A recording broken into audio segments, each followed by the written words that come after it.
जी बाबा भीमराव अंबेडकर के चरणों में श्रद्धा सुमन अर्पित करते हुए, श्रद्धेय नेताजी के चरणों में श्रद्धा सुमन अर्पित करते हुए मंच का संचालन कर रहे आदरणीय अध्यक्ष जी और हमारे इस आजमगढ़ सरजमी से बहुत ही शानदार पिछड़ों, दलितों और अल्पसंख्यकों की बुलंद आवाज, लोकसभा में मजबूत आवाज आदरणीय धर्मेंद्र यादव जी और सभी हमारे मंच में बैठे हुए मंचासीन हमारे प्रमुख नेतागण, आदरणीय विधायक जी, आदरणीय एमएलसी साहब और हमारे सभी सम्मानित योद्धा क्रांतिकारी साथियों, ये चुनाव बहुत महत्वपूर्ण चुनाव है। ये चुनाव संविधान बचाने का चुनाव है।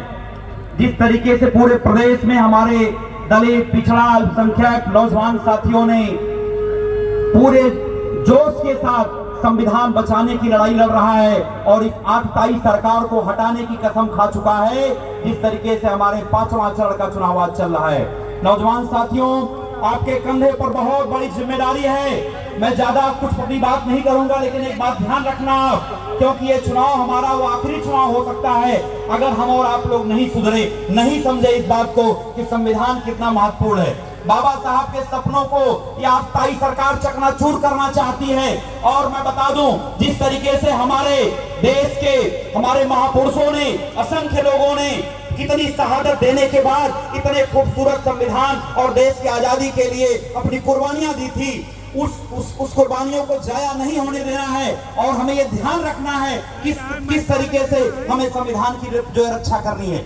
दूसरी बात मैं कहना चाहता हूं, जिस तरीके से आदरणीय प्रधानमंत्री जी, आपको याद होगा 2014 में 60 साल बनाम 60 महीने मांग करके आपके बीच में आए थे। उन्होंने कहा था, भाइयों बहनों, मुझे 60 साल के बदले 60 महीने चाहिए। अब तो 120 महीने हो गए हैं। और अभी अपनी एक रैली में उन्होंने कहा कि भाइयों बहनों, ये 10 साल में अभी तो ये टेलर था। आप खुद सोचिए कि जिन्होंने आपका रोजगार छीन लिया, जिन्होंने महंगाई के 7वें आसमान पर आपको जो है छोड़ दिया हो, जिन्होंने पूरा भ्रष्टाचार किया हो, आज पूरी दुनिया में हिंदुस्तान के भ्रष्टाचार की चर्चा होती है। आज अगर आप देखें पूरी दुनिया में अगर भारत की साख और किसी ने गिराने का काम किया है तो आदरणीय प्रधानमंत्री जी ने। और आपके बीच में अगर देखते होंगे, बहुत सारे हमारे बीजेपी के भक्त क्या कहते हैं दुनिया में गौरव हो रहा है देश का। तो मैं ये कहना चाहता हूं कि जिस तरीके से आज पूरी दुनिया में चंदा दो धंधा लो का नारा पूरी दुनिया में चल रहा है, आज पूरे दुनिया की जो हमारी स्ट्रीम मीडिया है, जो बड़े बड़े मीडिया हाउसेस हैं, इस बात की चर्चा करते हैं कि हिंदुस्तान में जो है चंदा दो धंधा लो के नाम पे सरकार चलाई जा रही है। इसलिए मैं ये कहना चाहता हूं, इस सरकार को बदलना बहुत आवश्यक है। हम लोग जब इलाहाबाद विश्वविद्यालय में पढ़ा करते थे, उस समय जो है एसएससी की साल भर में 2 बार परीक्षाएं हुआ करती थी।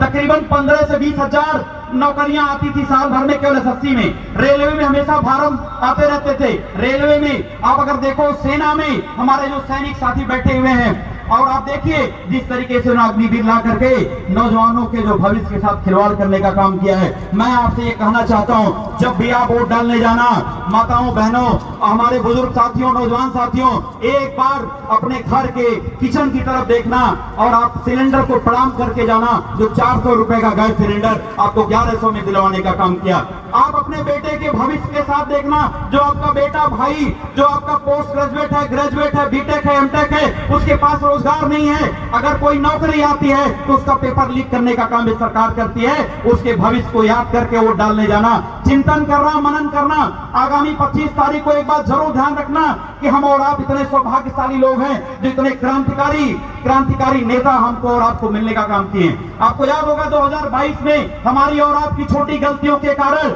जो भैया जो यहाँ से जीत नहीं पाए थे, मेरी उस समय उसके कुछ दिनों के बाद मेरी भैया से मुलाकात हुई, मैंने बात हुई, मैंने कहा, भैया, एक जो हमारे आजमगढ़ के लोगों के माथे के ऊपर जो कलंक लग गया है, इस कलंक को जो है हम लोग को एक बार मौका मिलना चाहिए। एक बार आप जरूर चुनाव अवश्य लड़ें। हम सबके अंतरात्मा की आवाज को आदरणीय राष्ट्रीय अध्यक्ष ने सुना और माननीय सांसद जी को आजमगढ़ की धरती से भेजने का काम किया। मैं बताऊं, मैं आपको आश्वस्त कराना चाहता हूं, नौजवान साथियों, आप सभी के भरोसे, आप सभी के जो है, जो आपका मनोबल, हम लोग गांव में घूम रहे हैं, जो आपका मनोबल बहुत ऊंचा हो रखा है। यहाँ से गोपालपुर विधानसभा से आप जो है हजारों हजार की संख्या में 50,000 से ज्यादा मतों में भैया को जिताने का काम करना। मैं ज्यादा कुछ न कहते हुए अपनी वाणी को विराम करता हूँ। जय भीम, जय हिंद, जय समाजवाद। बहुत बहुत धन्यवाद आदरणीय चंचल यादव जी। अब मैं चाहता हूँ कि हमारे इस मंच पर